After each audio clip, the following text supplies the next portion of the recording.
नमस्कार, आपण पाहत आहात सिटी न्यूज पातूर। पातूर परिसरात होळी व धुलीवंदन हा सण मोठ्या उत्साहात साजरा करण्यात आला। होळी सण बंजारा बांधव 5 दिवस अगोदरपासून साजरा करतात। पातूर परिसरातील ग्रामीण भागात राहणारे बंजारा समाजाचे बांधव विविध व्यवसाय नोकरी करता पातूर येथे राहण्याकरता आले असून त्यांनी बंजारा कॉलनी म्हणून या परिसरात होळी सण मोठ्या उत्साहाने साजरा केला आहे।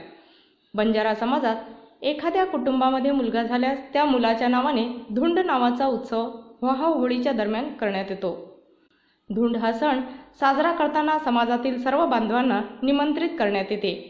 या प्रथेला बंजारा समाजात खूप महत्त्वाचे स्थान असून या प्रथेला होळीच्या 5 दिवस अगोदरपासून सुरुवात करतात। घरासमोरील अंगणात छपरीला चादर लटकवून त्याखाली 5 महिला 1.25 किलो गहू दळून काढतात व या पिठाचा शिरा तयार करतात। त्याला बंजारी भाषेत लापशी असे म्हणतात। यावेळी महिला व पुरुष बंजारा भाषेतील गाणे गातात।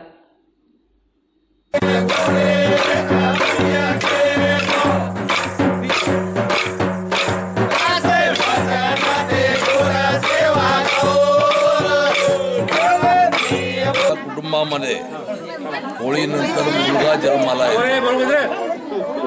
होळीनंतर जन्माला आल्यामुळे त्याचा होळीच्या याच्यामध्ये धुंड करण्याची आमच्या बंजारा समाजामध्ये मोठी प्रथा आहे। ही परंपरा फार जुनी आहे, चालत आलेली आहे। धुंड करेर अंगेतीच रीत धुंड करेर आपणे मा बळत्या लोक। ही प्रथा साजरी करताना शिरा हा कळशीमध्ये टाकण्यात येते व ही कळशी 2 खांबांना बांधण्यात येते।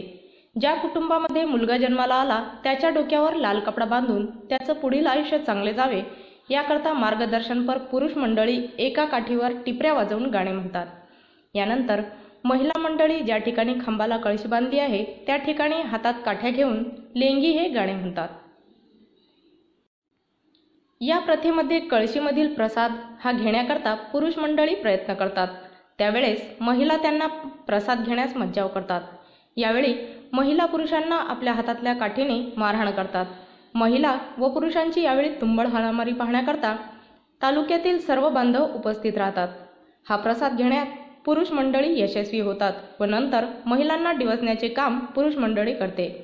गेल्या अनेक वर्षापासून बंजारा बांधव ही परंपरा अजूनही जोपासतात।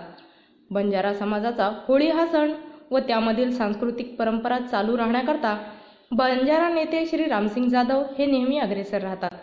सिटी न्यूज पातूर प्रदीप काळपांडे यांची होळीची ही स्पेशल रिपोर्ट।